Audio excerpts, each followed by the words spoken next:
Good evening. So, having started this series with a very topical video about the coronavirus that we're all living through right now, I now want to really turn to the past, because the real point of this channel, as its name, the 1215 Project, might suggest, is to place the American political order in its proper context, and that is the context of being a part of the English-speaking people like Canada and Australia and New Zealand, Jamaica, Ireland.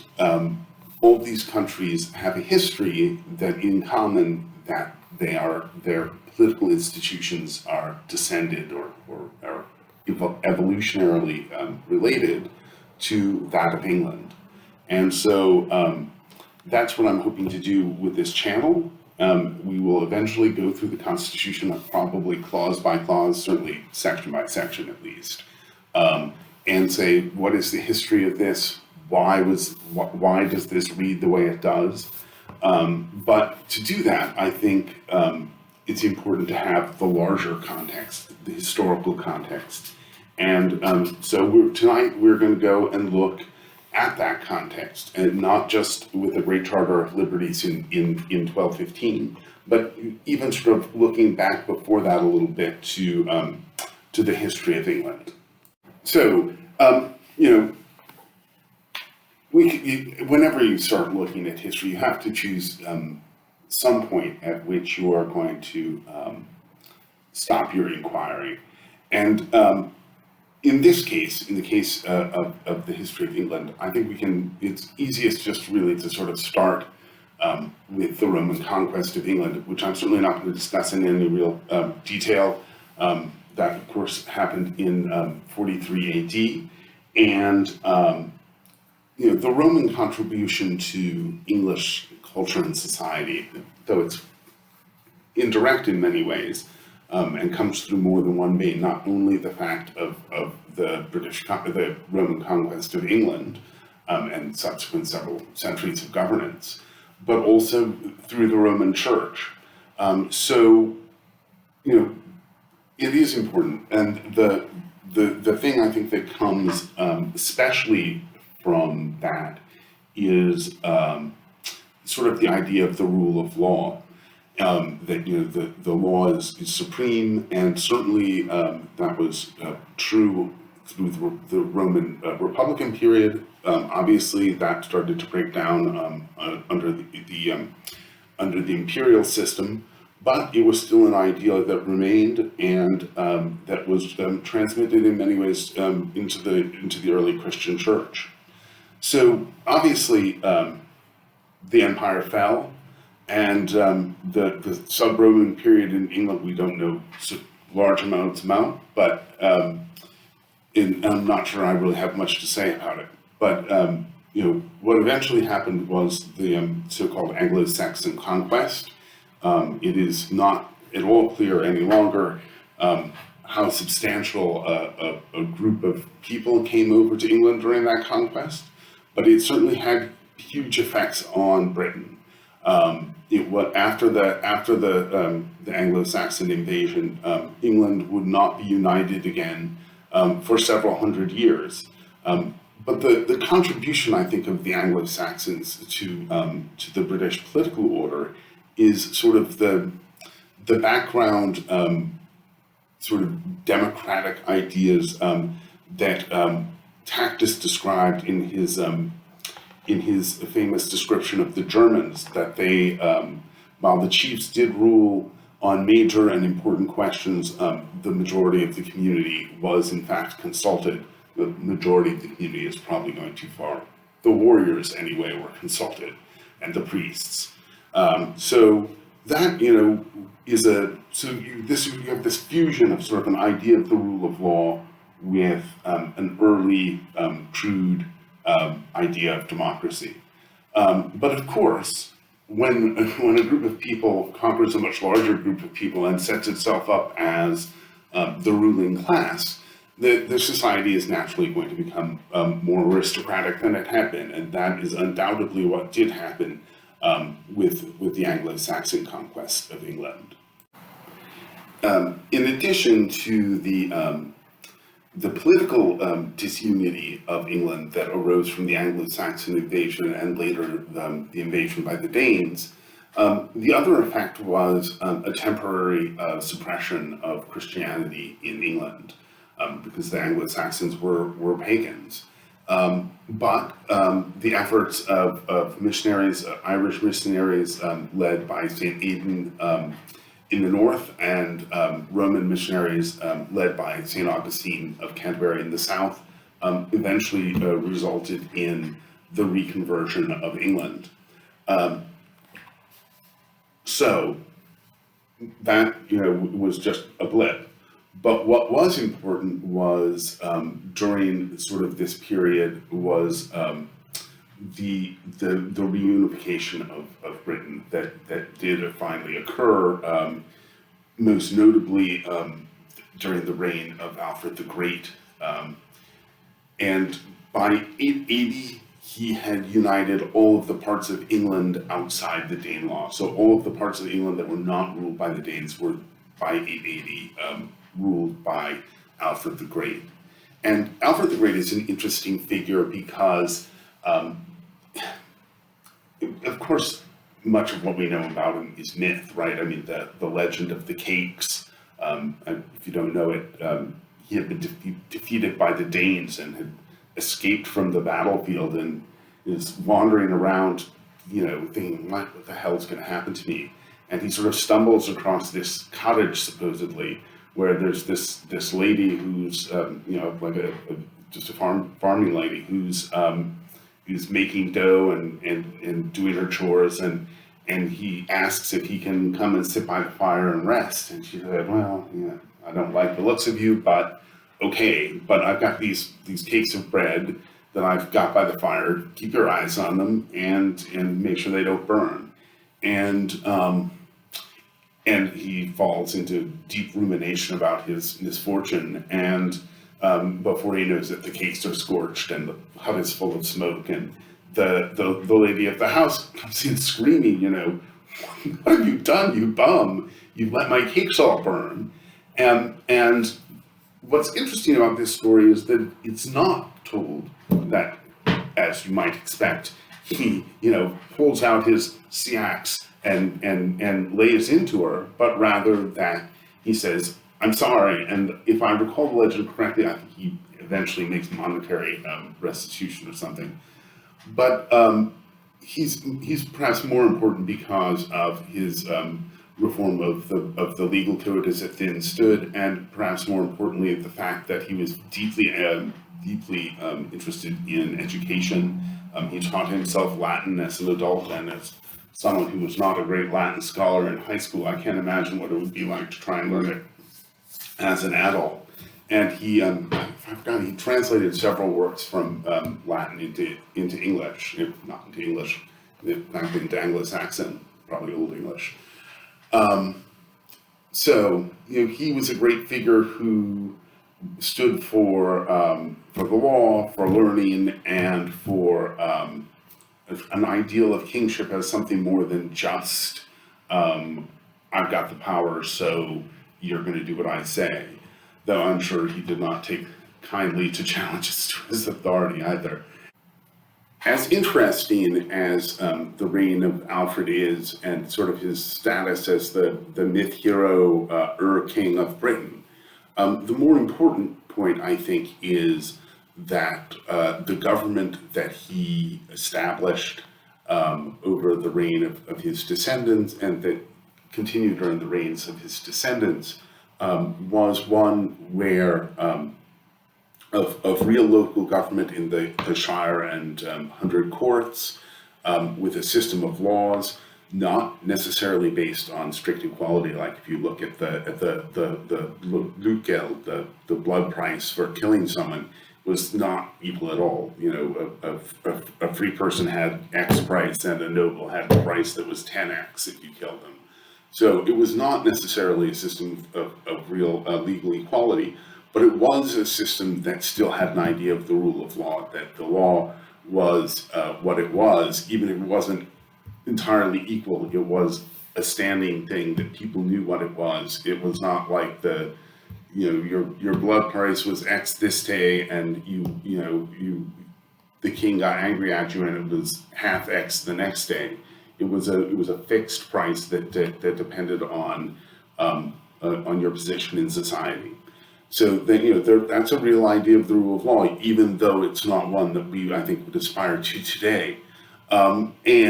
Beyond the local courts, there was a tradition of the Witan, or the Council of the Wise, the leading thanes and orals and bishops of the church who controlled bad kings. I forget if they actually deposed one, but they certainly did. Did they depose Ethelred the Unready? I have to admit I've forgotten. But the point is that they did not just let bad kings run amok, and so this was it was a system that was law-based and had certain elements of popular control, and that's something that we're going to see that continues over the subsequent history of England. So. Anglo-Saxon England was far from the republic that some romantic Victorians imagined it to be, but it was a system based on rule of law, property rights, and popular participation in the local government and conciliar government at the national level. And also the ideal of the king as public servant. It is in that context that 1066 has long been remembered as a disaster in English history. When William the Bastard in that year conquered England, killing the king Harold Godwinson, he reduced all of the free people of England, the farmers and craftspeople, the quarrels, I think is the old English term for it, to serfdom. And he claimed to be the owner of all England, and he doled the land and the serfs out to his military followers on terms of military service, what is sometimes called feudalism. I'm not going to get into that whole debate. But it's important to remember that William the Conqueror and his followers they were warriors, they were not experts in government. So the system of government that continued under their dominion continued to be the system of the Shire and Hundred Courts, because they were the ones who actually knew what was what and who was who. And the Domesday Book is all good and well, but even that needs context.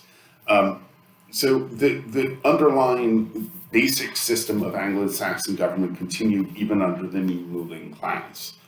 Now, the English people obviously were naturally not happy about this situation whatsoever, but it wasn't until several additional factors emerged that this would change. The first of these was the anarchy, the civil war between the grandchildren of the Conqueror, Stephen and Maud, the Empress Maud. And during that period when the feudal government broke down completely, the only remaining government was the local system that had preceded it. And second, as the new ruling class began to amalgamate and with the existing population of England, and something that you can see in the records as English begins to replace French as the tongue of the nobility, as well as what it had been before the common people. Then as they became English, they started to wonder about the old system of government that had kept the Anglo-Saxon kings in check, because kings do need to be kept in check. And so they were curious. And of course, one of the aspects of that was the elevation of Edward the Confessor's cult to an important position in English church life and in English society. Obviously, that brought back very important remembrances of the good laws of old King Edward the Confessor. And the last factor really was something that you couldn't predict. That, some things you can say, history is going this way, history is going that way. Some things that not so easy. And one of the things that really was a huge factor here was the personality of John Lackland. King John, who you may remember as the wicked Prince John from the Robin Hood story, is an example of an oft-noted phenomenon that bad English kings often did more for the good of England than good kings. John was just horrible. I mean, if you read the Robin Hood stories, you haven't heard the half of it. He revolted against his brother, Richard the Lionheart. He had revolted, I think, against his father as well. He killed his nephew, who should have been king, to make sure that he was king instead. I mean, the man was just foul. In fact, there was a monk who wrote when King John died that hell, as foul as it is besmirched by the presence therein of King John. The man was just horrifying. And worse than that, because, the English nobility at this period was pretty hard-boiled. Just because a bunch of priests didn't like him, that wasn't necessarily gonna sour them on him. But much worse was he was just a lousy military commander, just bad. And so he was losing all his lands in France. And as a result, he needed tax revenue from England. And this, of course, is another reoccurring factor in English constitutional development.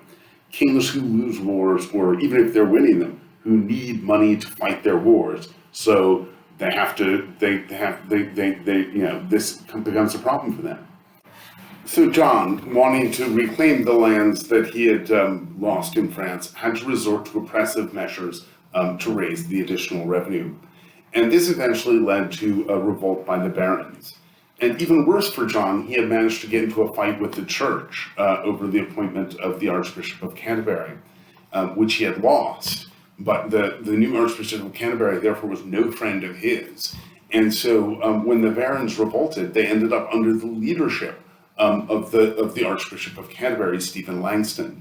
And Stephen was smart enough to realize that what was needed was some sort of settlement. So they basically took the church's position that it had just won, and the list of the barons' demands, and they smashed them together, and they presented them to the king in a field outside of Windsor Castle. If you've ever been to Windsor, it's not very well marked. There's a small memorial that was built amusingly by the AVA there, and there he was forced to put his royal seal on what we now call the Great Charter of Liberties, or Magna Carta. Modern historians have a tendency to underestimate the importance of Magna Carta. While it is true that many of its provisions were really only of parochial interest to the barons, it is also true that many provisions were of much wider application and important to the members of the entire realm. And many of them are still law today. So there's most famously the article on trial by jury: no free man shall be seized or imprisoned or stripped of his rights or possessions, or outlawed or exiled or deprived of his standing in any other way, nor will we proceed against him by force or arms, except by the lawful judgment of his equals or by the law of the land. So, I mean, that's something that's still in our Constitution today, right there. But there are other important clauses in Magna Carta, ones that protected rights of local self-governments, that regulated the rate of taxation, that improved the operation of the courts, protected property rights, and also that protected the rights of the common people.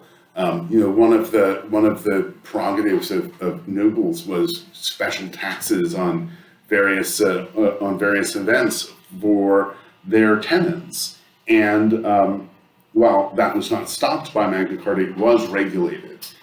It was basically the same special taxes that were being denied to the king were denied to the nobles, with only the same exceptions that the king had gotten. So, it was actually kind of important for everyone in the entire realm. But most importantly for the future, it was Clause 14. Since the king now couldn't just impose special taxes without the consent of the realm, there had to be some method for determining what that was, and that is what eventually evolves into the modern parliament. This, however, would take time, especially since John, in his usual manner, despite having promised that he and his heirs forever would obey the terms of Magna Carta, was forsworn within a year. He died shortly thereafter, leaving his 9-year-old son Henry, King of England. So that concludes the first part of my history of English constitutional development and its effect on American constitutional law. I hope you've enjoyed it, and I will definitely be continuing it, but my next video is probably going to be another topical one. And it may be on the Second Amendment, but I think more likely I'm going to do something about a proposed balanced budget amendment, because it's become clear that we can't depend on our governors to balance the budget on their own. And when I say governors, I don't mean the governors of the several states, but of all of our elected officials.